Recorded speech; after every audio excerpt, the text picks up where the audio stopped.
Subscribe ಮಾಡಿ bell icon ಅನ್ನು click ಮಾಡಿ. ವರ್ಣ ಸಂಕ್ರಮ ಜಾತಿಗಳ ಪ್ರಾದುರ್ಭಾವ ಎಂದರೆ ಜಾತಿಗಳು ಹೇಗೆ ಹುಟ್ಟಿದವು ಎಂದು ತಿಳಿದುಕೊಳ್ಳುವುದು. ಬ್ರಾಹ್ಮಣ ಪುರುಷನು ಕ್ಷತ್ರಿಯ ಕನ್ಯೆಯನ್ನು ವಿವಾಹವಾಗಿ ಆಕೆಗೆ ಜನಿಸಿದ ಪುತ್ರನೊಂದಿಗೆ ಮೂರ್ಧವ ಸಿಕ್ತ ಎಂಬ ಸಂಕ್ರಮ ಜಾತಿಯು ಆರಂಭವಾಯಿತು. ಅದೇ ರೀತಿ ಬ್ರಾಹ್ಮಣ ವೈಶ್ಯ ಸಂಕ್ರಮದಲ್ಲಿ ಅಂಬಷ್ಟ, ಬ್ರಾಹ್ಮಣ ಶೂದ್ರ ಸಂಕ್ರಮದಲ್ಲಿ ಪಾರ್ಶವ ನಿಷಾದ ಜಾತಿಗಳು ಹುಟ್ಟಿ ಬಂದವು. ಇದನ್ನು ಅನುಲೋಮ ಸಂಕ್ರಮವೆಂದು ಕರೆಯುವರು. ಹಾಗೆಯೇ ಇತರೆ ವರ್ಣಗಳೊಂದಿಗಿನ ವರ್ಣ ಸಂಕ್ರಮವು ಈ ಕೆಳಗಿನಂತಿವೆ. ಪುರುಷ ಕ್ಷತ್ರಿಯನಾಗಿದ್ದು ಸ್ತ್ರೀ ವೈಶ್ಯವಾಗಿದ್ದರೆ ಮಾಹಿಷ್ಯ ಜಾತಿಯು ಹುಟ್ಟಿ ಬರುತ್ತದೆ. ಪುರುಷ ಕ್ಷತ್ರಿಯನಾಗಿದ್ದು ಶೂದ್ರ ಸ್ತ್ರೀಯಾಗಿದ್ದರೆ ಮ್ಲೇಚ್ಛ ಜಾತಿ ಇರುತ್ತದೆ. ಪುರುಷ ವೈಶ್ಯ ಜಾತಿಯಾಗಿದ್ದು ಶೂದ್ರ ಸ್ತ್ರೀಯಾಗಿದ್ದರೆ ಕರ್ಣ ಜಾತಿ ಹುಟ್ಟಿ ಬರುತ್ತದೆ. ಕ್ಷತ್ರಿಯ ಪುರುಷನಾಗಿದ್ದು ಬ್ರಾಹ್ಮಣ ಸ್ತ್ರೀ ಆಗಿದ್ದರೆ ಸೂತ ಜಾತಿ ಹುಟ್ಟಿ ಬರುತ್ತದೆ. ವೈಶ್ಯ ಪುರುಷ ಜಾತಿ ಇದ್ದು ಬ್ರಾಹ್ಮಣ ಸ್ತ್ರೀ ಆಗಿದ್ದರೆ ವೈದೇಹಕ ರಾಶಿ ಹುಟ್ಟಿ ಬರುತ್ತದೆ. ಶೂದ್ರ ಪುರುಷನಾಗಿದ್ದು ಬ್ರಾಹ್ಮಣ ಸ್ತ್ರೀಯಾಗಿದ್ದರೆ ಚಾಂಡಾಲ ಜಾತಿ ಹುಟ್ಟಿ ಬರುತ್ತದೆ. ವೈಶ್ಯ ಪುರುಷನಾಗಿದ್ದು ಕ್ಷತ್ರಿಯ ಸ್ತ್ರೀ ಕ್ಷತ್ತ ಜಾತಿ ಹುಟ್ಟಿ ಬರುತ್ತದೆ. ಶೂದ್ರ ಪುರುಷನಾಗಿದ್ದು ವೈಶ್ಯ ಸ್ತ್ರೀಯಾಗಿದ್ದರೆ ಅಯೋಗವ ಜಾತಿ ಹುಟ್ಟಿ ಬರುತ್ತದೆ. ಮಾಹಿಷ್ಯ ಪುರುಷನಾಗಿದ್ದು ಕರ್ಣ ಸ್ತ್ರೀಯಾಗಿದ್ದರೆ ರಥಕಾರ ಎಂಬ ಜಾತಿ ಹುಟ್ಟಿ ಬರುತ್ತದೆ. ಮೂರ್ಧವ ಸಿಕ್ತ, ಅಂಬಷ್ಟ, ನಿಷಾದ, ಮಾಹಿಷ್ಯ, ಮ್ಲೇಚ್ಛ, ಕರ್ಣ ಈ 6 ಸಂಕ್ರಮ ಜಾತಿಗಳನ್ನು ಅನುಲೋಮ ಜಾತಿಗಳೆಂದು, ಸೂತ, ವೈದೇಹಕ, ಚಾಂಡಾಲ, ಮಾಗಧ, ಕ್ಷತ್ತ, ಅಯೋಗವ ಜಾತಿಗಳನ್ನು ಪ್ರತಿಲೋಮ ಜಾತಿಗಳೆಂದು ಕರೆಯುವರು. ಈ ವರ್ಣ ಸಂಕ್ರಮದಿಂದ ಕೆಟ್ಟ ವರ್ಣವು ಮತ್ತೆ ಯಥಾಸ್ಥಿತಿಗೆ ಅಂದರೆ ಹಳೆಯ ದಶೆಗೆ ಬರಬೇಕೆಂದರೆ 6 ತಲೆಮಾರುಗಳಾಗುತ್ತವೆ. ಅಂದರೆ ಬ್ರಾಹ್ಮಣನಿಗೂ ಶೂದ್ರನಿಗೂ ಹುಟ್ಟಿದ ಸಂತಾನವನ್ನು ನಿಷಾದರೆಂದು ಹೇಳುತ್ತವಲ್ಲವೇ. ಆ ನಿಷಾದನಿಗೆ ಒಬ್ಬ ಪುತ್ರಿ ಹುಟ್ಟಿ ಆಕೆಯನ್ನು ಒಬ್ಬ ಬ್ರಾಹ್ಮಣನು ವಿವಾಹವಾಗಿ ಅವರಿಗೊಂದು ಹೆಣ್ಣು ಮಗುವಾಗಿ ಆಕೆಯನ್ನು ಬ್ರಾಹ್ಮಣನೇ ವಿವಾಹವಾಗಿ ಈ ವಿಧವಾಗಿ ನಿಷಾದ ಬ್ರಾಹ್ಮಣ ವಿವಾಹವು 6 ತಲೆಮಾರುಗಳವರೆಗೂ ಮುಂದುವರೆದರೆ 7ನೇ ತಲೆಮಾರಿನ ನಿಷಾದನಿಗೆ ಹೆಣ್ಣು ಮಗು ಹುಟ್ಟಿ ಆಕೆಯನ್ನು ಸಹ ಬ್ರಾಹ್ಮಣನೇ ವಿವಾಹವಾದರೆ ಆಗ ಅವರಿಬ್ಬರಿಗೂ ಜನಿಸುವ ಮಕ್ಕಳು 7ನೆಯ ತಲೆಮಾರಿನವರಾಗುತ್ತಾರಲ್ಲವೇ. ಅವರಿಗೆ ಶುದ್ಧ ಬ್ರಾಹ್ಮಣ ವರ್ಣವನ್ನು ಶಾಸ್ತ್ರಗಳು ಪ್ರಸಾದಿಸುತ್ತವೆ. ಅದೇ ರೀತಿ ಬ್ರಾಹ್ಮಣ ವೈಶ್ಯ ಸಂಕ್ರಮವಾದ ಅಂಬಷ್ಟ ಜಾತಿಯನ್ನು 5ನೇ ತಲೆಮಾರಿಗೆ ಜನಿಸಿದವನು ಅಂದರೆ 6ನೇ ತಲೆಮಾರಿನವರು ಶುದ್ಧ ಬ್ರಾಹ್ಮಣರಾಗುತ್ತಾರೆ. ಅದೇ ರೀತಿ ಮೂರ್ಧವ ಸಿಕ್ತ ಜಾತಿಯಲ್ಲಿ 5ನೆಯ ತಲೆಮಾರಿನವರು ಶುದ್ಧ ಬ್ರಾಹ್ಮಣರಾಗುತ್ತಾರೆ. ಈ ವಿಧವಾಗಿ ಮ್ಲೇಚ್ಛ ಮಾಹಿಷ್ಯ ಜಾತಿಗಳಲ್ಲಿಯೂ 7ನೆಯ 6ನೆಯ ತಲೆಮಾರಿನಲ್ಲಿ ಶುದ್ಧ ಕ್ಷತ್ರಿಯರು ಉದ್ಭವಿಸುತ್ತಾರೆ.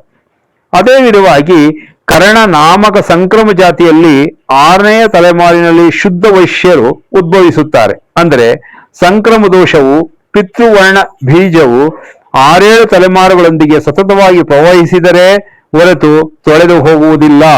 ವರ್ಣ ಸಂಕ್ರಮವೆಂದರೆ ವಿವಾಹದ ವಿಷಯದಲ್ಲಿ ಮಾತ್ರವೇ ಮಾಡಲಾಗುವುದೆಂದಲ್ಲ, ವೃತ್ತಿ ವಿಷಯದಲ್ಲೂ ಸಹ ನಡೆಯುತ್ತದೆ. ಯಾಚನ, ಅಧ್ಯಯನ, ಅಧ್ಯಾಪನೆಗಳನ್ನು ಮಾಡಬೇಕಾದ ಬ್ರಾಹ್ಮಣನು ಪರಿಸ್ಥಿತಿಗಳ ಪ್ರಭಾವದಿಂದ ಆ ವೃತ್ತಿಯ ಮೂಲಕ ಜೀವಿಸಲಾಗದೆ ಜೀವನವನ್ನು ನಡೆಸಲಾಗದೆ ಕ್ಷತ್ರಿಯ, ವೈಶ್ಯ ಅಥವಾ ಶೂದ್ರ ವೃತ್ತಿಯನ್ನು ಅವಲಂಬಿಸಬಹುದು. ಈ ರೀತಿ ಯಾವ ವರ್ಣದವರು ಬೇರೆ ವರ್ಣದವರ ಕೆಲಸವನ್ನು ಮಾಡಿದರೂ ಅದು ಕರ್ಮ ವ್ಯತ್ಯಯವಾಗುತ್ತದೆ. ಅದೂ ವರ್ಣ ಸಂಕ್ರಮದಂತಹುದೇ. ಆದರೆ ಪರಿಸ್ಥಿತಿಗಳು ಸುಧಾರಣೆಯಾಗುತ್ತದೆ.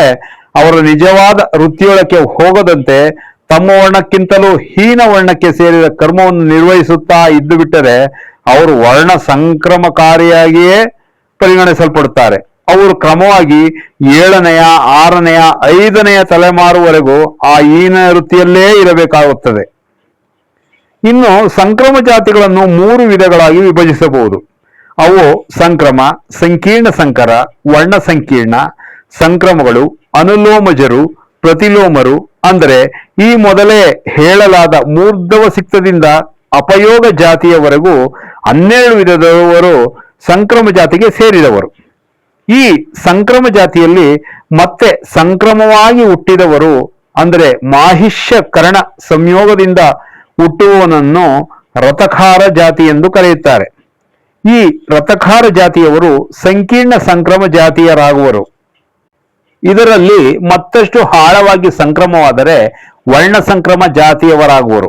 ಉದಾಹರಣೆಗೆ ಮೂರ್ಧವ ಸಿಕ್ತ ಸ್ತ್ರೀಗೆ ಕ್ಷತ್ರಿಯ, ವೈಶ್ಯ, ಶೂದ್ರ ಪುರುಷನ ಮೂಲಕ ಹುಟ್ಟಿದವರು, ಅಂಬುಷ್ಟ ಸ್ತ್ರೀಗೂ ವೈಶ್ಯ ಅಥವಾ ಶೂದ್ರ ಪುರುಷನ ಮೂಲಕ ಹುಟ್ಟಿದವರು, ಅದೇ ರೀತಿ ಪಾರ್ಶವ ನಿಷಾದ ಸ್ತ್ರೀಗೂ ಶೂದ್ರನು ಹೆತ್ತ ಮಕ್ಕಳು ಈ ಜಾತಿಗೆ ಸೇರುತ್ತಾರೆ. ಇವರನ್ನು ಅರ್ಧ ಪ್ರತಿಲೋಮಜರೆನ್ನುವರು. ಇಂತಹ ಸಂಕ್ರಮ ಜಾತಿ ಸ್ತ್ರೀಯರಿಗೆ ಬ್ರಾಹ್ಮಣ ಬೀಜದ ಮೂಲಕ ಹುಟ್ಟಿದವರು, ಮಾಹಿಷ್ಯಂ ಮ್ಲೇಚ್ಛ ಜಾತ್ಯಾದಿ ಸ್ತ್ರೀಯರಿಗೆ ಬ್ರಾಹ್ಮಣ ಅಥವಾ ಕ್ಷತ್ರಿಯ ಪುರುಷನ ಮೂಲಕ ಹುಟ್ಟಿದವರು, ಕರ್ಣ ಜಾತಿಯ ಸ್ತ್ರೀಯರಲ್ಲಿ ಅಗ್ರವರ್ಣದವನ ಮೂಲಕ ಆದವರು, ಇಂತಹವರನ್ನು ಉತ್ತರ ಪ್ರತಿಲೋಮಜರೆನ್ನುವರು. ಇವರನ್ನೇ ಅದರ ಅಸತ್, ಉತ್ತರ ಅಸತ್ ವರ್ಣ ಸಂಕೀರ್ಣ ಜಾತಿಗಳವರೆಂದು ವ್ಯವಹರಿಸುತ್ತಾರೆ. ಇನ್ನು ಗೃಹಸ್ಥ ಧರ್ಮದ ಬಗ್ಗೆ ಹೇಳುತ್ತೇನೆ, ಶ್ರದ್ಧೆಯಿಂದ ಕೇಳಿರಿ. ಗೃಹಸ್ಥನು ಪ್ರತಿದಿನವೂ ಸ್ಮಾರ್ತ ಕರ್ಮ ವೈಶ್ವ ದೇವಾದಿ ಅಗ್ನಿ ಕಾರ್ಯಗಳನ್ನು ಮಾಡಬೇಕು. ಇದಕ್ಕೆ ವಿವಾಹಾಗ್ನಿಯನ್ನಾಗಲಿ ಸಂಪದ್ವಿಭಾಗ ಸಮಯದಲ್ಲಿ ಸ್ವತಃ ತಾನೇ ತಂದುಕೊಂಡಿರುವ ಸುಸಂಸ್ಕೃತವಾದ ಅಗ್ನಿಯನ್ನಾಗಲಿ ಆರಾಧಿಸಬೇಕು. ಶ್ರಾತ ಕರ್ಮಾನುಷ್ಠಾನಕ್ಕೆ ಅಗ್ನಿಹೋತ್ರ, ವೈತನಾಗ್ನಿ ಅಂದರೆ ಅವಾಹನೀಯ ಮೊದಲಾದ ಅಗ್ನಿಗಳಲ್ಲಿ ಯಾವುದಾದರೂ ಒಂದು ರೊಂದಿಗೆ ಸಂಪನ್ನ ಮಾಡಬೇಕು. ಶರೀರ ಚಿಂತೆಗಳನ್ನು ಅಂದರೆ ವಿಸರ್ಜನೆಗಳನ್ನು ಬೆಳಗ್ಗೆ ಸಾಯಂಕಾಲಗಳಲ್ಲಿ ಶಾಸ್ತ್ರೋಕ್ತವಾಗಿ ನಡೆಸಬೇಕು. ಗಂಧಲೇಪ ನಿವೃತ್ತಿ ಪರ್ಯಂತ ಶುದ್ಧಿಯನ್ನು ಹೊಂದಿ ದಂತಧಾವನೆ ಸ್ನಾನಾದಿಕಗಳನ್ನು ಮಾಡಿ ಪ್ರತಿಯೊಬ್ಬ ದ್ವಿಜನು ಪ್ರಾತಃ ಕಾಲ ಸಂಧ್ಯೋಪಾಸನೆಯನ್ನು ಮುಗಿಸಿ ಅಗ್ನಿಹೋತ್ರ ಕಾರ್ಯವನ್ನು ನಿರ್ವಹಿಸಲೇಬೇಕು. ಹವನವನ್ನು ಮಾಡಿ ಸಮಾಹಿತ ಚಿತ್ತದೊಂದಿಗೆ ಸೂರ್ಯ ಮಂತ್ರಗಳನ್ನು ಅಂದರೆ ಉದುತ್ಯಂ ಜಾತವೇರಸಂ ಮೊದಲಾದವುಗಳನ್ನು ಜಪಿಸಬೇಕು. ನಂತರ ವೇದಾರ್ಥಗಳನ್ನು ಅಂದರೆ ನಿರುಕ್ತ ವ್ಯಾಕರಣಾದಿಗಳನ್ನೂ ಇತರೆ ಶಾಸ್ತ್ರಗಳನ್ನು ಅಧ್ಯಯನ ಮಾಡಬೇಕು. ಯೋಗ ಕ್ಷೇಮಾದಿ ಸಿದ್ಧಿಗಾಗಿ ಈಶ್ವರೋಪಾಸನೆಯನ್ನೂ ಸಹ ಮಾಡಬೇಕು. ಗೃಹಸ್ಥ ಧರ್ಮದಲ್ಲಿ ಮತ್ತೊಂದು ಮುಖ್ಯವಾದ ಅಂಶ ತರ್ಪಣಗಳು. ಪ್ರತಿಯೊಬ್ಬ ಗೃಹಸ್ಥನೂ ಪ್ರತಿದಿನವೂ ದೇವತೆಗಳಿಗೂ ಪಿತರರಿಗೂ ಸ್ನಾನಾನಂತರ ತರ್ಪಣಗಳನ್ನು ಕೊಡಲೇಬೇಕು. ಪೂಜೆಗಳನ್ನು ಸಹ ಮಾಡಬೇಕು. ವೇದ ಪುರಾಣ ಇತಿಹಾಸಗಳಲ್ಲಿ ಸ್ವಲ್ಪ ಮಟ್ಟಿಗೆ ಪಾರಾಯಣ ಮಾಡಬೇಕು. ಜಪವನ್ನು ಮಾಡಿಕೊಂಡು ಭೂತ ಪಿತರ ವೇದ ದೇವ ಬ್ರಹ್ಮ ಮನುಷ್ಯ ಜಾತಿಗಳಿಗೆ ಬಲಿಕರ್ಮವನ್ನು ಮಾಡಬೇಕು. ನಂತರ ಸ್ವದ ಹೋಮ ಸ್ವಾಧ್ಯಾಯ ಅತಿಥಿ ಸತ್ಕಾರಗಳನ್ನು ಮಾಡಬೇಕು. ದೇವತೆಗಳನ್ನು ಉದ್ದೇಶಿಸಿ ಅಗ್ನಿಯಲ್ಲಿ ಹವನಗಳನ್ನು ಕೊಟ್ಟು ನಾಯಿಗಳು, ಚಂಡಾಲರು, ಕಾಗೆಗಳು ಮೊದಲಾದ ಪ್ರಾಣಿಗಳಿಗಾಗಿ ಬೇಯಿಸಿದ ಅನ್ನವನ್ನು ಭೂಮಿಯ ಮೇಲಿಡಬೇಕು. ಪಿತೃಗಣಗಳಿಗೂ ಮನುಷ್ಯರಿಗೂ ಅನ್ನದೊಂದಿಗೆ ಜಲದಾನವನ್ನು ಸಹ ಮಾಡಬೇಕು. ಅನ್ನವನ್ನು ತನ್ನ ಕುಟುಂಬಕ್ಕೆ ಮಾತ್ರವೇ ಸಾಕಾಗುವಷ್ಟು ಮಾಡಿಕೊಳ್ಳುವುದು ಸರಿಯಲ್ಲ. ಪಕ್ವಾನ್ನವು ಯಾವಾಗಲೂ ಅವಶ್ಯಕತೆಗಿಂತಲೂ ಹೆಚ್ಚಾಗಿಯೇ ಇರಬೇಕು. ಸ್ವವಾಸಿನಿ ವಿವಾಹವಾದರೂ ಸಹ ಯಾವುದೋ ಕಾರಣಗಳಿಂದ ಅಂದಿಗೂ ತವರುಮನೆಯಲ್ಲಿರುವ ಸ್ತ್ರೀ, ಆಮೇಲೆ ವೃದ್ಧರು, ಗರ್ಭಿಣಿಯರು, ವ್ಯಾಧಿ ಪೀಡಿತರು, ಕನ್ಯೆಯರು, ಅತಿಥಿಗಳು, ಭೃತ್ಯರು ಇವರೆಲ್ಲರಿಗೂ ಊಟಗಳನ್ನು ಬಡಿಸಿದ ಮೇಲೆಯೇ ಮನೆಯ ಒಡತಿಯು ಮನೆಯ ಯಜಮಾನಿಯು ಅಗ್ನಿಯಲ್ಲಿ ಪಂಚ ಪ್ರಾಣಾಹುತಿಗಳನ್ನು ಕೊಟ್ಟು ಅನ್ನಕ್ಕೆ ಗೌರವ ಭಕ್ತಿ ಪ್ರಪತ್ತಿಗಳೊಂದಿಗೆ ನಮಸ್ಕರಿಸಿ ಭೋಜನವನ್ನು ನೀಡಬೇಕು. ಭೋಜನಕ್ಕೂ ಮೊದಲು ನಂತರ ಅಪೋಪಾಸನೆಯನ್ನು ಮಾಡಬೇಕು. ದ್ವಿಜರು ಅಮೃತ ತುಲ್ಯವಾದ ಭೋಜನವನ್ನು ಪಾತ್ರೆಯಲ್ಲಿ ಎಲೆಯನ್ನು ಮುಚ್ಚಿಟ್ಟಿದ್ದನ್ನು ಸೇವಿಸಬೇಕು. ಅತಿಥಿಗಾಗಿ ಭೋಜನವು ಎಷ್ಟೇ ಹೊತ್ತಾಗಿದ್ದರೂ ಸಿದ್ಧವಾಗಿರಬೇಕು. ದಿನದಲ್ಲಿ ಯಾವಾಗಲಾದರೂ ಮನೆಗೆ ಬಂದಂತಹ ಅತಿಥಿಯು ಅನ್ನವನ್ನು ಸೇವಿಸದೆ ಹೋಗಲೇಬಾರದು. ಬ್ರಹ್ಮಚಾರಿಗಳಿಗೂ ಸನ್ಯಾಸಿಗಳಿಗೂ ಸಹ ಭಿಕ್ಷೆಯನ್ನು ಹಾಕಬೇಕು. ಸ್ನಾತಕರನ್ನು, ಆಚಾರ್ಯರನ್ನು, ಮಹಾರಾಜನನ್ನು ಪ್ರತಿ ವರ್ಷವೂ ಪೂಜಿಸಬೇಕು. ಅದೇ ರೀತಿ ಸ್ನೇಹಿತರು, ಹಳಿಯಂದರು, ಋತ್ವಿಜರು ಪ್ರತಿ ವರ್ಷವೂ ಆತಿಥ್ಯ ಪೂಜೆಗಳಿಗೆ ಅರ್ಹರು. ದಾರಿ ಹೋಕನನ್ನು ಅತಿಥಿಯೆಂದು, ವೇದ ಪಾರಂಗತನನ್ನು ಶ್ರೋತ್ರಿಯನೆಂದು ಹೇಳುತ್ತಾರೆ. ಬ್ರಹ್ಮಲೋಕ ಪ್ರಾಪ್ತಿಯನ್ನು ಬಯಸುವವರು ಈ ಎರಡೂ ವಿಧದವರನ್ನು ಪೂಜಿಸಬೇಕು. ಯಾರಾದರೂ ಹೆಚ್ಚು ವಿನಯವಾಗಿ ಆದರಣೆಯಿಂದ ಗೌರವದೊಂದಿಗೆ ಆಹ್ವಾನಿಸಿದರೇನೇ ಬ್ರಾಹ್ಮಣನು ಬೇರೆಯವರ ಮನೆಯಲ್ಲಿನ ಪಕ್ವಾನ್ನವನ್ನು ಸ್ವೀಕರಿಸಬೇಕು. ಗೃಹಸ್ಥನು ಮಿತವಾಗಿ ಭುಜಿಸಬೇಕು, ಮಿತವಾಗಿ ಮಾತನಾಡಬೇಕು. ಯಾವ ವಿಷಯದಲ್ಲಿಯೂ ಅತಿ ಚಾಂಚಲ್ಯ ಚಾಪಲ್ಯಗಳು ಇರಬಾರದು. ಅತಿಥಿಗಳನ್ನು ಸಗೌರವವಾಗಿ ಊರಿನ ಆಚೆಯವರೆಗೂ ಕರೆದುಕೊಂಡು ಹೋಗಿ ಬೀಳ್ಕೊಟ್ಟು ಬರಬೇಕು. ತನಗೆ ಇಷ್ಟವಾದ ಸ್ನೇಹಿತರೊಂದಿಗೆ ವಿದ್ವತ್ ಸಂಪನ್ನರೊಂದಿಗೆ ಚರ್ಚಿಸಬೇಕು. ಸಾಯಂಕಾಲ ಮತ್ತೆ ಸಂಧ್ಯಾವಂದನೆಯನ್ನು ಮಾಡಿ ಅಗ್ನಿಹೋತ್ರದ ಕೆಲಸವನ್ನು ನೋಡಿಕೊಂಡು ಊಟ ಮಾಡಬೇಕು. ಊಟದ ನಂತರ ಬುದ್ಧಿವಂತರಾದ ಭೃತ್ಯರೊಂದಿಗೆ ಮನೆಯ ವ್ಯವಹಾರಗಳನ್ನು ಮುಂದಿನ ಕಾರ್ಯಗಳನ್ನು ಚರ್ಚಿಸಬೇಕು. ವೈಶ್ಯರಿಗೂ ಕ್ಷತ್ರಿಯರಿಗೂ ಸಹ ಯಜ್ಞಾನುಷ್ಠಾನವನ್ನು ಅಧ್ಯಯನವನ್ನು ಮಾಡುವುದು ಮುಖ್ಯ ವಿಹಿತ ಕರ್ಮಗಳೇ. ಬ್ರಾಹ್ಮಣನಿಗೆ ಯಜ್ಞವನ್ನು ಮಾಡಿಸುವುದು, ಅಧ್ಯಾಪನೆ, ದಾನಗ್ರಹಣ ಎಂಬುವು ಹೆಚ್ಚುವರಿ ದಾನ ಕರ್ಮಗಳು. ಕ್ಷತ್ರಿಯನಿಗೆ ಪ್ರಜಾಪಾಲನೆಯೇ ಪ್ರಧಾನ ಕರ್ಮ. ವೈಶ್ಯ ವರ್ಣದವರಿಗೆ ವ್ಯಾಪಾರ, ವ್ಯವಸಾಯ, ವಾಣಿಜ್ಯ, ಪಶುಪಾಲನೆ ಮುಖ್ಯ ಕರ್ಮಗಳನ್ನಾಗಿ ಹೇಳಲಾಗಿದೆ. ಶೂದ್ರ ವರ್ಣದವರು ಮೇಲಿನ 3 ವರ್ಣದವರಿಗೂ ಸಹಾಯ ಮಾಡಬೇಕು. ದ್ವಿಜರು ಯಜ್ಞಾದಿ ಕರ್ತವ್ಯಗಳನ್ನು ಬಿಡಬಾರದು. ಅಹಿಂಸೆ, ಸತ್ಯ, ಹಸ್ತೇಯ, ಶೌಚ, ಇಂದ್ರಿಯ ಸಂಯಮನ, ದಮನ, ಕ್ಷಮ, ಸರಳತೆ, ದಾನ ಮಾನವರೆಲ್ಲರಿಗೂ ಅವಶ್ಯ ಆಚರಣೆಯ ಧರ್ಮಗಳು. ಎಲ್ಲರೂ ಕುಟಿಲ ದುಷ್ಟ ಪ್ರಪತ್ತಿಗಳನ್ನು ಪರಿತ್ಯಜಿಸಬೇಕು. ಪ್ರಧಾನಂ ಕ್ಷತ್ರಿಯಂ ಕರ್ಮ ಪ್ರಜಾನಾಂ ಪರಿಪಾಲನಂ ಕುಸೀದ ಕೃಷಿ ವಾಣಿಜ್ಯ ಪಶುಪಾಲ್ಯಂ ವಿಷಃ ಸ್ಮೃತಂ ಶೂದ್ರಸ್ಯ ದ್ವಿಜ ಶುಶ್ರೂಷ ದ್ವಿಜಯೋಜ್ಞಾನ್ ಸಹೋಪಯೇತ್ ಅಹಿಂಸಾ ಸತ್ಯಮಸ್ತೇಯಂ ಶೌಚಮಿಂದ್ರಿಯ ಸಂಯಮಃ ದಮಂ ಕ್ಷಮಾರ್ಜನಂ ದಾನಂ ಸರ್ವೇಷಂ ಧರ್ಮ ಸಾಧನಂ ಆಚರೇತ್ ಸದೃಶಂ ವೃತ್ತ ಮಜಿಹ್ಮಾಮ ಶಟಂ ತಥಾ. 3 ವರ್ಷಗಳಿಗೂ ಸಾಕಾಗುವಷ್ಟು ಅಕ್ಕಿಯನ್ನು ಬೆಳೆದು ಕೂಡಿಡುವವನು ಸೋಮರಸಪಾನಕ್ಕೆ ಅರ್ಹತೆಯನ್ನು ಸಂಪಾದಿಸಿಕೊಳ್ಳುತ್ತಾನೆ. 1 ವರ್ಷಕ್ಕೆ ಸರಿಹೊಂದುವ ಅಕ್ಕಿಯನ್ನು ಅಥವಾ ಧಾನ್ಯವನ್ನು ಕೂಡಿಡುವವನು ಮುಖ್ಯವಾಗಿ ಸೋಮಯಾಗದ ಪ್ರಕ್ರಿಯೆಯನ್ನು ಮಾಡಬೇಕಾಗಿರುತ್ತದೆ. ಅಂದರೆ ಸೋಮಯಾಗಕ್ಕೂ ಪೂರ್ವ ಮಾಡಬೇಕಾದ ಅಗ್ನಿಹೋತ್ರ, ದಶಪೂರ್ಣ ಮಾಸ, ಅಗ್ರಾಯಣ, ಚತುರ್ಮಾಸಾದಿ ಕರ್ಮಗಳನ್ನು ಮಾಡಬೇಕು. ದ್ವಿಜನು ಪ್ರತಿ ವರ್ಷವೂ ಸೋಮಯಾಗ, ಪಶುಯಾಗ, ಚಾತುರ್ಮಾಸ್ಯ ಯಾಗ, ಅಗ್ರ ಎಣಿಷ್ಟಿ ಅಂದ್ರೆ ಹೊಸದಾಗಿ ಧಾನ್ಯದ ಕಾಳುಗಳು ಕಾಣಿಸುತ್ತಲೇ ಮಾಡುವ ಯಾಗಗಳನ್ನು ಪ್ರಯತ್ನ ಪೂರ್ವಕವಾಗಿ ಶ್ರದ್ಧೆಯಿಂದ ಮಾಡಬೇಕು. ಪ್ರತಿ ವರ್ಷವೂ ಮಾಡಲಾಗದವರು 2 ವರ್ಷಗಳಿಗೊಮ್ಮೆ ಅದೇ ಸಮಯಕ್ಕೆ ವೈಶ್ವಾನರೀನಿಯಷ್ಟಿಯನ್ನು ಮಾಡಬೇಕು. ಆಧ್ಯಾತ್ಮಿಕವಾಗಿ ಉನ್ನತ ಶಿಖರಗಳನ್ನು ತಲುಪಿ ಮೋಕ್ಷ ಪ್ರಾಪ್ತಿಯನ್ನು ಬಯಸುವ ಬ್ರಾಹ್ಮಣನು ಜೀವಿಸಬೇಕಾದ ವಿಧಾನವೂ ಬೇರೆ. ಸ್ವಾಧ್ಯಾಯ ವಿರೋಧಿಯಾದ ಅರ್ಥ ಸಂಪಾದನೆಯನ್ನು ಮಾಡಬಾರದು. ಯಾರ ಬಳಿಯಿಂದಾದರೂ ಸಂಪನ್ನರೊಂದಿಗೆ ಚರ್ಚಿಸಬೇಕು. ಸಾಯಂಕಾಲ ಮತ್ತೆ ಸಂಧ್ಯಾವಂದನೆಯನ್ನು ಮಾಡಿ ಅಗ್ನಿಹೋತ್ರದ ಕೆಲಸವನ್ನು ನೋಡಿಕೊಂಡು ಊಟ ಮಾಡಬೇಕು. ಊಟದ ನಂತರ ಬುದ್ಧಿವಂತರಾದ ಭೃತ್ಯರೊಂದಿಗೆ ಮನೆಯ ವ್ಯವಹಾರಗಳನ್ನು ಮುಂದಿನ ಕಾರ್ಯಗಳನ್ನು ಚರ್ಚಿಸಬೇಕು. ವೈಶ್ಯರಿಗೂ ಕ್ಷತ್ರಿಯರಿಗೂ ಸಹ ಯಜ್ಞಾನುಷ್ಠಾನವನ್ನು ಅಧ್ಯಯನವನ್ನು ಮಾಡುವುದು ಮುಖ್ಯ ವಿಹಿತ ಕರ್ಮಗಳೇ. ಬ್ರಾಹ್ಮಣನಿಗೆ ಯಜ್ಞವನ್ನು ಮಾಡಿಸುವುದು, ಅಧ್ಯಾಪನೆ, ದಾನಗ್ರಹಣ ಎಂಬುವು ಹೆಚ್ಚುವರಿ ದಾನ ಕರ್ಮಗಳು. ಕ್ಷತ್ರಿಯನಿಗೆ ಪ್ರಜಾಪಾಲನೆಯೇ ಪ್ರಧಾನ ಕರ್ಮ. ವೈಶ್ಯ ವರ್ಣದವರಿಗೆ ವ್ಯಾಪಾರ, ವ್ಯವಸಾಯ, ವಾಣಿಜ್ಯ, ಪಶುಪಾಲನೆ ಮುಖ್ಯ ಕರ್ಮಗಳನ್ನಾಗಿ ಹೇಳಲಾಗಿದೆ. ಶೂದ್ರ ವರ್ಣದವರು ಮೇಲಿನ 3 ವರ್ಣದವರಿಗೂ ಸಹಾಯ ಮಾಡಬೇಕು. ದ್ವಿಜರು ಯಜ್ಞಾದಿ ಕರ್ತವ್ಯಗಳನ್ನು ಬಿಡಬಾರದು. ಅಹಿಂಸೆ, ಸತ್ಯ, ಹಸ್ತೇಯ, ಶೌಚ, ಇಂದ್ರಿಯ ಸಂಯಮನ, ದಮನ, ಕ್ಷಮ, ಸರಳತೆ, ದಾನ ಮಾನವರೆಲ್ಲರಿಗೂ ಅವಶ್ಯ ಆಚರಣೆಯ ಧರ್ಮಗಳು. ಎಲ್ಲರೂ ಕುಟಿಲ ದುಷ್ಟ ಪ್ರಪತ್ತಿಗಳನ್ನು ಪರಿತ್ಯಜಿಸಬೇಕು.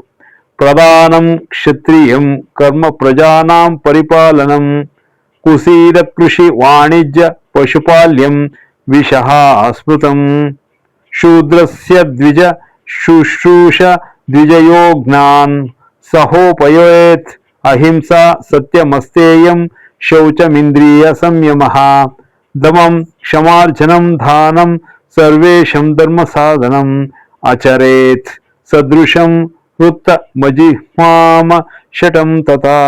3 ವರ್ಷಗಳಿಗೂ ಸಾಕಾಗುವಷ್ಟು ಅಕ್ಕಿಯನ್ನು ಬೆಳೆದು ಕೂಡಿಡುವವನು ಸೋಮರಸಪಾನಕ್ಕೆ ಅರ್ಹತೆಯನ್ನು ಸಂಪಾದಿಸಿಕೊಳ್ಳುತ್ತಾನೆ. ಒಂದು ವರ್ಷಕ್ಕೆ ಸರಿಹೊಂದುವ ಅಕ್ಕಿಯನ್ನು ಅಥವಾ ಧಾನ್ಯವನ್ನು ಕೂಡಿಡುವವನು ಮುಖ್ಯವಾಗಿ ಸೋಮಯಾಗದ ಪ್ರಕ್ರಿಯೆಯನ್ನು ಮಾಡಬೇಕಾಗಿರುತ್ತದೆ. ಅಂದರೆ ಸೋಮಯಾಗಕ್ಕೂ ಪೂರ್ವ ಮಾಡಬೇಕಾದ ಅಗ್ನಿಹೋತ್ರ, ದಶಪೂರ್ಣ ಮಾಸ, ಅಗ್ರಾಯಣ, ಚತುರ್ಮಾಸಾದಿ ಕರ್ಮಗಳನ್ನು ಮಾಡಬೇಕು. ದ್ವಿಜನು ಪ್ರತಿ ವರ್ಷವೂ ಸೋಮಯಾಗ, ಪಶುಯಾಗ, ಚಾತುರ್ಮಾಸ್ಯ ಯಾಗ, ಅಗ್ರ ಎಣಿಷ್ಟಿ ಅಂದ್ರೆ ಹೊಸದಾಗಿ ಧಾನ್ಯದ ಕಾಳುಗಳು ಕಾಣಿಸುತ್ತಲೇ ಮಾಡುವ ಯಾಗಗಳನ್ನು ಪ್ರಯತ್ನ ಪೂರ್ವಕವಾಗಿ ಶ್ರದ್ಧೆಯಿಂದ ಮಾಡಬೇಕು. ಪ್ರತಿ ವರ್ಷವೂ ಮಾಡಲಾಗದವರು 2 ವರ್ಷಗಳಿಗೊಮ್ಮೆ ಅದೇ ಸಮಯಕ್ಕೆ ವೈಶ್ವಾನರಿಣಿಯಷ್ಟಿಯನ್ನು ಮಾಡಬೇಕು. ಆಧ್ಯಾತ್ಮಿಕವಾಗಿ ಉನ್ನತ ಶಿಖರಗಳನ್ನು ತಲುಪಿ ಮೋಕ್ಷ ಪ್ರಾಪ್ತಿಯನ್ನು ಬಯಸುವ ಬ್ರಾಹ್ಮಣನು ಜೀವಿಸಬೇಕಾದ ವಿಧಾನವೂ ಬೇರೆ. ಸ್ವಾಧ್ಯಾಯ ವಿರೋಧಿಯಾದ ಅರ್ಥ ಸಂಪಾದನೆಯನ್ನು ಮಾಡಬಾರದು. ಯಾರ ಬಳಿಯಿಂದಾದರೂ ಹಣವನ್ನು ಸ್ವೀಕರಿಸಬಾರದು. ಸಣ್ಣ ಸಣ್ಣ ಕೆಲಸಗಳಿಗೂ ವ್ರತಗಳಿಗೂ ಪ್ರತಿಫಲವನ್ನು ಸ್ವೀಕರಿಸಬಾರದು. ನೃತ್ಯ ಗೀತಾದಿಗಳ ಮೂಲಕವೂ ಸಹ ಧನ ಸಂಪಾದನೆಯನ್ನು ಮಾಡಬಾರದು. ಶೂದ್ರನಿಂದ ಯಜ್ಞವನ್ನು ಮಾಡಿಸಿ ಹಣವನ್ನು ಸ್ವೀಕರಿಸಿದ ಬ್ರಾಹ್ಮಣನು ಮರುಜನ್ಮದಲ್ಲಿ ಚಾಂಡಲನಾಗಿ ಹುಟ್ಟುವವನು. ಯಜ್ಞಕ್ಕಾಗಿ ತೆಗೆದುಕೊಂಡು ಬಂದಂತಹ ಅನ್ನವನ್ನು ದಾನ ಮಾಡಿದವನು ಕೋಳಿ, ಹದ್ದು, ಕಾಗೆಗಳ ಯೋನಿಯಲ್ಲಿ ಹುಟ್ಟುವನು. ಆಧ್ಯಾತ್ಮಿಕಾಶಯಗಳನ್ನು ಹೊಂದಿ ಶರೀರವನ್ನು ಧರ್ಮ ಮೋಕ್ಷಗಳಿಗೊಂದು ಸಾಧನೆಯನ್ನಾಗಿ ಮಾಡಿಕೊಳ್ಳಬೇಕೆಂದು ಬಯಸುವ ಬ್ರಾಹ್ಮಣನು 2-3 ದಿನಗಳಿಗೆ ಸಾಕಾಗುವಷ್ಟು ಅಕ್ಕಿಯನ್ನು ಮಾತ್ರವೇ ಇಟ್ಟುಕೊಳ್ಳಬೇಕು. ಮೋಕ್ಷ ಸಾಧನೆಗಾಗಿ ಎಲ್ಲಕ್ಕಿಂತಲೂ ಶಿಲೋಂಚವೃತ್ತಿ ಪರಮಶ್ರೇಷ್ಠವಾದುದು. ಶಿಲಾವೃತ್ತಿ ಅಂದರೆ ಬೆಳೆಯ ಕಟಾವು ಆದ ಮೇಲೆ ಹೊಲದಲ್ಲಿ ಉಳಿದಿರುವ ಕಾಳುಗಳನ್ನು ಆಯ್ದುಕೊಂಡು ಬಂದು ಅವುಗಳನ್ನು ಅನ್ನವನ್ನು ಮಾಡಿಕೊಂಡು ಹೊಟ್ಟೆ ತುಂಬಿಸಿಕೊಳ್ಳುವುದು. ಉಂಚವೃತ್ತಿ ಎಂದರೆ ಧಾನ್ಯದ ಮೂಟೆಗಳಿಂದ ರಹದಾರಿಯ ಮೇಲೆ ಬಿದ್ದ ಒಂದೊಂದು ಕಾಳುಗಳನ್ನು ಆಯ್ದುಕೊಂಡು ತಂದು ಅನ್ನವನ್ನು ಮಾಡಿಕೊಳ್ಳುವುದು. ಇವೆರಡನ್ನೂ ಸೇರಿಸಿ ಶಿಲೋಂಚವೃತ್ತಿ ಎಂದು ವ್ಯವಹರಿಸುತ್ತಾರೆ. ಆತನನ್ನು ಗುರುತಿಸಿ ಮಹಾರಾಜನಾಗಲಿ ಶಿಷ್ಯನಾಗಲಿ ಯಜ್ಞಗಳನ್ನು ನಿತ್ಯ ಕೃತ್ಯವನ್ನಾಗಿ ಮಾಡಿಸುವ ಯಜಮಾನಿಯಾಗಲಿ ಮುಂದೆ ಬಂದು ಪೋಷಣೆಯ ಭಾರವನ್ನು ಅಂಗೀಕರಿಸಬಹುದು. ಆಗಲೂ ಸಹ ಪ್ರಾಣವನ್ನು ಉಳಿಸಿಕೊಳ್ಳುವುದಕ್ಕಾಗಿಯೇ ಅನ್ನವನ್ನು ಸೇವಿಸಬೇಕೇ ಹೊರತು ಭೋಗ ದ್ರವ್ಯಗಳನ್ನು ಸ್ವೀಕರಿಸುವುದು ಸರಿಯಲ್ಲ. ಇನ್ನು ಅನಧ್ಯಯನ ಸಂದರ್ಭದಲ್ಲಿ ಅಂದರೆ ಎಂತಹ ಸಂದರ್ಭಗಳಲ್ಲಿ ವೇದಶಾಸ್ತ್ರಗಳು ಪಠಿಸಬಾರದೆಂಬುದನ್ನು ಹೇಳುತ್ತೇನೆ ಕೇಳಿರಿ.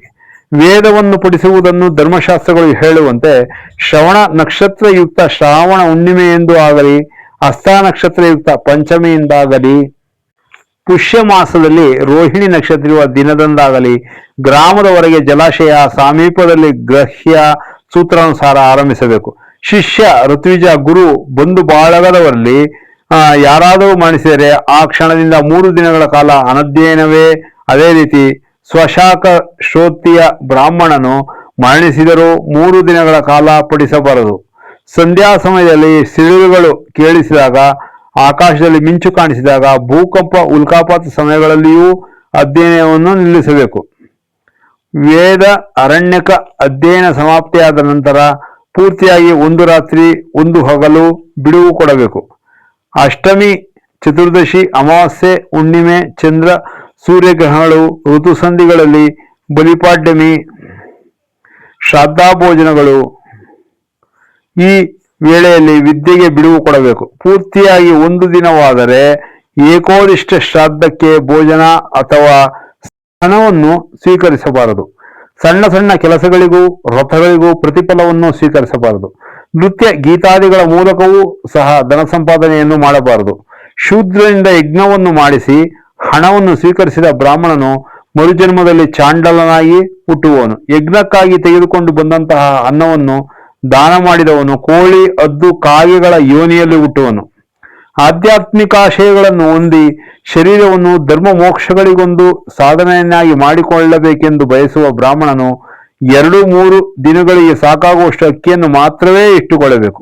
ಮೋಕ್ಷ ಸಾಧನೆಗಾಗಿ ಎಲ್ಲಕ್ಕಿಂತಲೂ ಶಿಲೋಂಚವೃತ್ತಿ ಪರಮಶ್ರೇಷ್ಠವಾದುದು.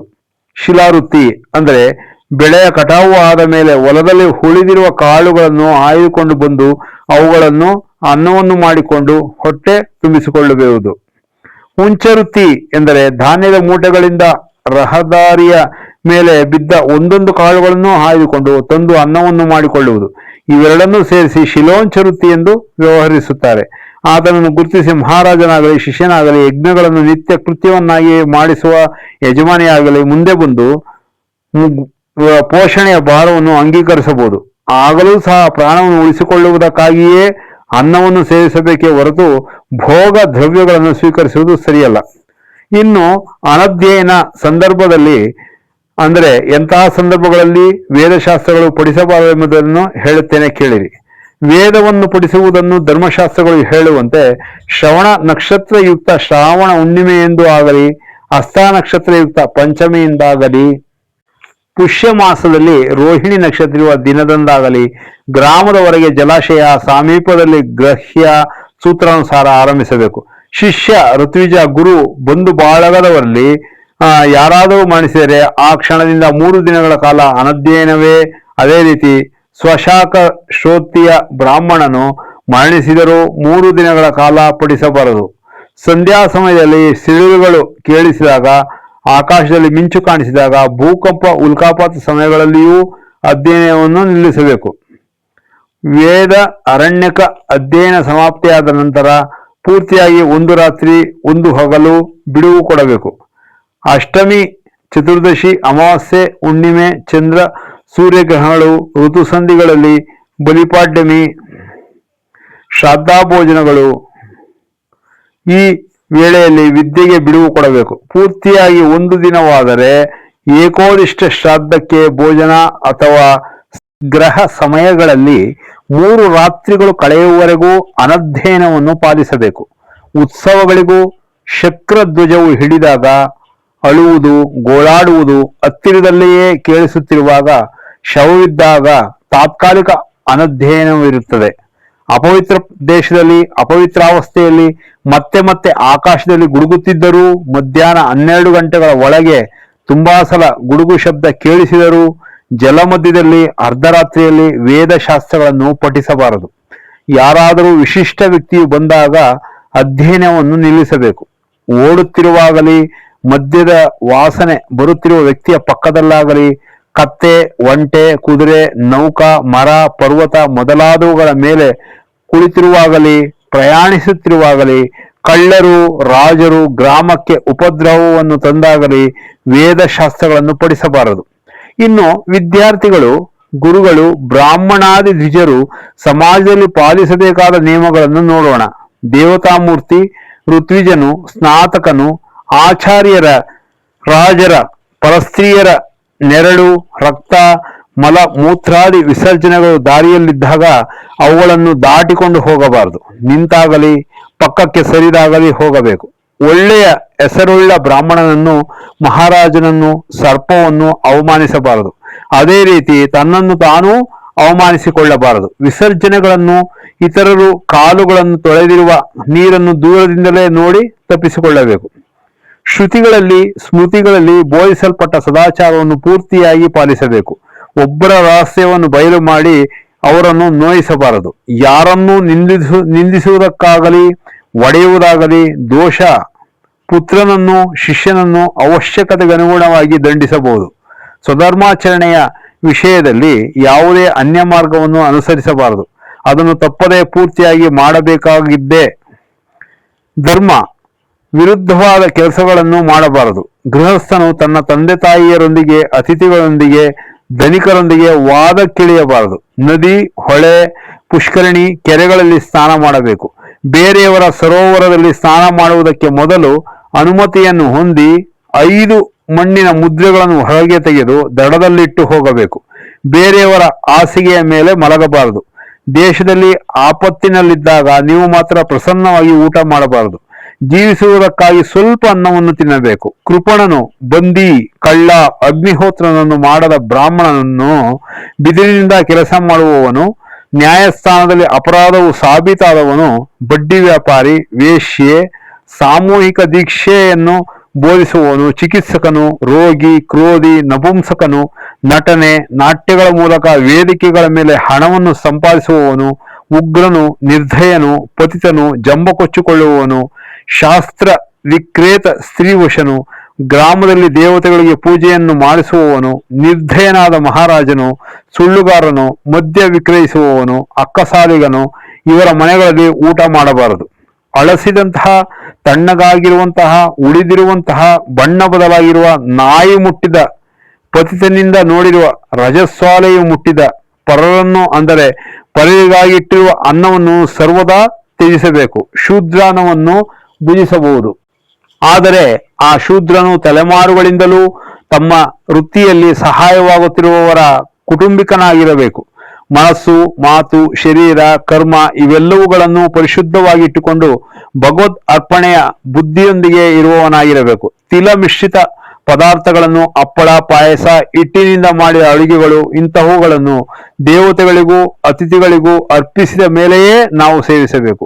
ಈರುಳ್ಳಿ, ಬೆಳ್ಳುಳ್ಳಿಗಳಂತಹ ಉಗ್ರ ಪದಾರ್ಥಗಳನ್ನು ಸೇವಿಸುವವರಿಗೆ ಚಾಂದ್ರಾಯಣ ವ್ರತವನ್ನು ಮಾಡಿದರೇ ಹೊರತು ಆ ದೋಷವು ಕಳೆಯುವುದಿಲ್ಲ. ಮಿತವಾಗಿ ಸೇವಿಸುತ್ತಾ ತಿಳಿಯದೆ ಮಾಡಿದ ದೋಷಗಳಿಗೆ ಭಗವಂತನನ್ನು ಕ್ಷಮಾಪಣೆಯನ್ನು ಕೋರುತ್ತಾ ಜೀವನವನ್ನು ಭಗವಂತನ ಪ್ರಸಾದವನ್ನಾಗಿ ಭಾವಿಸಿ ಪ್ರತಿಯೊಂದು ಕರ್ಮವನ್ನು ಭಗವಂತನಿಗೆ ಅರ್ಪಿಸುತ್ತಾ ಆತನನ್ನೇ ಪ್ರಾರ್ಥಿಸುತ್ತಾ ಜೀವಿಸುವವನು ಆತನನ್ನೇ ತಲುಪುತ್ತಾನೆ. ಗ್ರಹ ಸಮಯಗಳಲ್ಲಿ 3 ರಾತ್ರಿಗಳು ಕಳೆಯುವವರೆಗೂ ಅನಧ್ಯಯನವನ್ನು ಪಾಲಿಸಬೇಕು. ಉತ್ಸವಗಳಿಗೂ ಶಕ್ರಧ್ವಜವು ಹಿಡಿದಾಗ ಅಳುವುದು, ಗೋಳಾಡುವುದು ಹತ್ತಿರದಲ್ಲಿಯೇ ಕೇಳಿಸುತ್ತಿರುವಾಗ, ಶವವಿದ್ದಾಗ ತಾತ್ಕಾಲಿಕ ಅನಧ್ಯಯನವಿರುತ್ತದೆ. ಅಪವಿತ್ರ ದೇಶದಲ್ಲಿ ಅಪವಿತ್ರಾವಸ್ಥೆಯಲ್ಲಿ ಮತ್ತೆ ಮತ್ತೆ ಆಕಾಶದಲ್ಲಿ ಗುಡುಗುತ್ತಿದ್ದರೂ, ಮಧ್ಯಾಹ್ನ 12 ಗಂಟೆಗಳ ಒಳಗೆ ತುಂಬಾ ಸಲ ಗುಡುಗು ಶಬ್ದ ಕೇಳಿಸಿದರೂ, ಜಲಮಧ್ಯದಲ್ಲಿ ಅರ್ಧರಾತ್ರಿಯಲ್ಲಿ ವೇದಶಾಸ್ತ್ರಗಳನ್ನು ಪಠಿಸಬಾರದು. ಯಾರಾದರೂ ವಿಶಿಷ್ಟ ವ್ಯಕ್ತಿಯು ಬಂದಾಗ ಅಧ್ಯಯನವನ್ನು ನಿಲ್ಲಿಸಬೇಕು. ಓಡುತ್ತಿರುವಾಗಲಿ, ಮದ್ಯದ ವಾಸನೆ ಬರುತ್ತಿರುವ ವ್ಯಕ್ತಿಯ ಪಕ್ಕದಲ್ಲಾಗಲಿ, ಕತ್ತೆ, ಒಂಟೆ, ಕುದುರೆ, ನೌಕಾ, ಮರ, ಪರ್ವತ ಮೊದಲಾದವುಗಳ ಮೇಲೆ ಕುಳಿತಿರುವಾಗಲಿ, ಪ್ರಯಾಣಿಸುತ್ತಿರುವಾಗಲಿ, ಕಳ್ಳರು, ರಾಜರು ಗ್ರಾಮಕ್ಕೆ ಉಪದ್ರವವನ್ನು ತಂದಾಗಲಿ ವೇದಶಾಸ್ತ್ರಗಳನ್ನು ಪಠಿಸಬಾರದು. ಇನ್ನು ವಿದ್ಯಾರ್ಥಿಗಳು, ಗುರುಗಳು, ಬ್ರಾಹ್ಮಣಾದಿ ದ್ವಿಜರು ಸಮಾಜದಲ್ಲಿ ಪಾಲಿಸಬೇಕಾದ ನಿಯಮಗಳನ್ನು ನೋಡೋಣ. ದೇವತಾಮೂರ್ತಿ, ಋತ್ವಿಜನು, ಸ್ನಾತಕನು, ಆಚಾರ್ಯರ, ರಾಜರ, ಪರಸ್ತ್ರೀಯರ ನೆರಳು, ರಕ್ತ, ಮಲ, ಮೂತ್ರಾದಿ ವಿಸರ್ಜನೆಗಳು ದಾರಿಯಲ್ಲಿದ್ದಾಗ ಅವುಗಳನ್ನು ದಾಟಿಕೊಂಡು ಹೋಗಬಾರದು. ನಿಂತಾಗಲಿ, ಪಕ್ಕಕ್ಕೆ ಸರಿದಾಗಲಿ ಹೋಗಬೇಕು. ಒಳ್ಳೆಯ ಹೆಸರುಳ್ಳ ಬ್ರಾಹ್ಮಣನನ್ನು, ಮಹಾರಾಜನನ್ನು, ಸರ್ಪವನ್ನು ಅವಮಾನಿಸಬಾರದು. ಅದೇ ರೀತಿ ತನ್ನನ್ನು ತಾನೂ ಅವಮಾನಿಸಿಕೊಳ್ಳಬಾರದು. ವಿಸರ್ಜನೆಗಳನ್ನು, ಇತರರು ಕಾಲುಗಳನ್ನು ತೊಳೆದಿರುವ ನೀರನ್ನು ದೂರದಿಂದಲೇ ನೋಡಿ ತಪ್ಪಿಸಿಕೊಳ್ಳಬೇಕು. ಶ್ರುತಿಗಳಲ್ಲಿ, ಸ್ಮೃತಿಗಳಲ್ಲಿ ಬೋಧಿಸಲ್ಪಟ್ಟ ಸದಾಚಾರವನ್ನು ಪೂರ್ತಿಯಾಗಿ ಪಾಲಿಸಬೇಕು. ಒಬ್ಬರ ರಹಸ್ಯವನ್ನು ಬಯಲು ಮಾಡಿ ಅವರನ್ನು ನೋಯಿಸಬಾರದು. ಯಾರನ್ನೂ ನಿಂದಿಸುವುದಕ್ಕಾಗಲಿ, ಒಡೆಯುವುದಾಗಲಿ ದೋಷ. ಪುತ್ರನನ್ನು, ಶಿಷ್ಯನನ್ನು ಅವಶ್ಯಕತೆಗನುಗುಣವಾಗಿ ದಂಡಿಸಬಹುದು. ಸ್ವಧರ್ಮಾಚರಣೆಯ ವಿಷಯದಲ್ಲಿ ಯಾವುದೇ ಅನ್ಯ ಮಾರ್ಗವನ್ನು ಅನುಸರಿಸಬಾರದು. ಅದನ್ನು ತಪ್ಪದೇ ಪೂರ್ತಿಯಾಗಿ ಮಾಡಬೇಕಾಗಿದ್ದೇ. ಧರ್ಮ ವಿರುದ್ಧವಾದ ಕೆಲಸಗಳನ್ನು ಮಾಡಬಾರದು. ಗೃಹಸ್ಥನು ತನ್ನ ತಂದೆ ತಾಯಿಯರೊಂದಿಗೆ, ಅತಿಥಿಗಳೊಂದಿಗೆ, ಧನಿಕರೊಂದಿಗೆ ವಾದಕ್ಕಿಳಿಯಬಾರದು. ನದಿ, ಹೊಳೆ, ಪುಷ್ಕರಣಿ, ಕೆರೆಗಳಲ್ಲಿ ಸ್ನಾನ ಮಾಡಬೇಕು.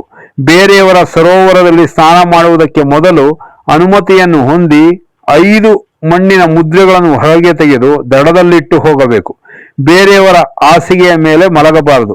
ದೇಶದಲ್ಲಿ ಆಪತ್ತಿನಲ್ಲಿದ್ದಾಗ ನೀವು ಮಾತ್ರ ಪ್ರಸನ್ನವಾಗಿ ಊಟ ಮಾಡಬಾರದು. ಜೀವಿಸುವುದಕ್ಕಾಗಿ ಸ್ವಲ್ಪ ಅನ್ನವನ್ನು ತಿನ್ನಬೇಕು. ಕೃಪಣನು, ಬಂದಿ, ಕಳ್ಳ, ಅಗ್ನಿಹೋತ್ರನನ್ನು ಮಾಡದ ಬ್ರಾಹ್ಮಣನನ್ನು, ಬಿದಿರಿನಿಂದ ಕೆಲಸ ಮಾಡುವವನು, ನ್ಯಾಯಸ್ಥಾನದಲ್ಲಿ ಅಪರಾಧವು ಸಾಬೀತಾದವನು, ಬಡ್ಡಿ ವ್ಯಾಪಾರಿ, ವೇಶ್ಯೆ, ಸಾಮೂಹಿಕ ದೀಕ್ಷೆಯನ್ನು ಬೋಧಿಸುವವನು, ಚಿಕಿತ್ಸಕನು, ರೋಗಿ, ಕ್ರೋಧಿ, ನಪುಂಸಕನು, ನಟನೆ, ನಾಟ್ಯಗಳ ಮೂಲಕ ವೇದಿಕೆಗಳ ಮೇಲೆ ಹಣವನ್ನು ಸಂಪಾದಿಸುವವನು, ಉಗ್ರನು, ನಿರ್ದಯನು, ಪತಿತನು, ಜಂಬ ಕೊಚ್ಚಿಕೊಳ್ಳುವವನು, ಶಾಸ್ತ್ರ ವಿಕ್ರೇತ ಸ್ತ್ರೀವಶನು, ಗ್ರಾಮದಲ್ಲಿ ದೇವತೆಗಳಿಗೆ ಪೂಜೆಯನ್ನು ಮಾಡಿಸುವವನು, ನಿರ್ದಯನಾದ ಮಹಾರಾಜನು, ಸುಳ್ಳುಗಾರನು, ಮದ್ಯ ವಿಕ್ರಯಿಸುವವನು, ಅಕ್ಕಸಾಲಿಗನು ಇವರ ಮನೆಗಳಲ್ಲಿ ಊಟ ಮಾಡಬಾರದು. ಅಳಸಿದಂತಹ, ತಣ್ಣಗಾಗಿರುವಂತಹ, ಉಳಿದಿರುವಂತಹ, ಬಣ್ಣ ಬದಲಾಗಿರುವ, ನಾಯಿ ಮುಟ್ಟಿದ, ಪತಿತನಿಂದ ನೋಡಿರುವ, ರಜಸ್ವಾಲೆಯು ಮುಟ್ಟಿದ, ಪರರನ್ನು ಅಂದರೆ ಪರರಿಗಾಗಿಟ್ಟಿರುವ ಅನ್ನವನ್ನು ಸರ್ವದಾ ತ್ಯಜಿಸಬೇಕು. ಶೂದ್ರಾನ್ನವನ್ನು ಭುಜಿಸಬಹುದು.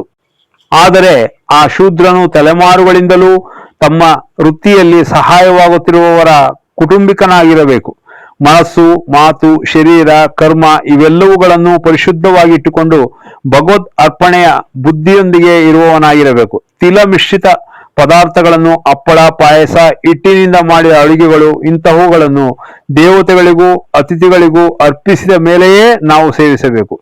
ಈರುಳ್ಳಿ, ಬೆಳ್ಳುಳ್ಳಿಗಳಂತಹ ಉಗ್ರ ಪದಾರ್ಥಗಳನ್ನು ಸೇವಿಸುವವರಿಗೆ ಚಾಂದ್ರಾಯಣ ವ್ರತವನ್ನು ಮಾಡಿದರೇ ಹೊರತು ಆ ದೋಷವು ಕಳೆಯುವುದಿಲ್ಲ. ಮಿತವಾಗಿ ಸೇವಿಸುತ್ತಾ ತಿಳಿಯದೆ ಮಾಡಿದ ದೋಷಗಳಿಗೆ ಭಗವಂತನನ್ನು ಕ್ಷಮಾಪಣೆಯನ್ನು ಕೋರುತ್ತಾ ಜೀವನವನ್ನು ಭಗವಂತನ ಪ್ರಸಾದವನ್ನಾಗಿ ಭಾವಿಸಿ ಪ್ರತಿಯೊಂದು ಕರ್ಮವನ್ನು ಭಗವಂತನಿಗೆ ಅರ್ಪಿಸುತ್ತಾ ಆತನನ್ನೇ ಪ್ರಾರ್ಥಿಸುತ್ತಾ ಜೀವಿಸುವವನು ಆತನನ್ನೇ ತಲುಪುತ್ತಾನೆ.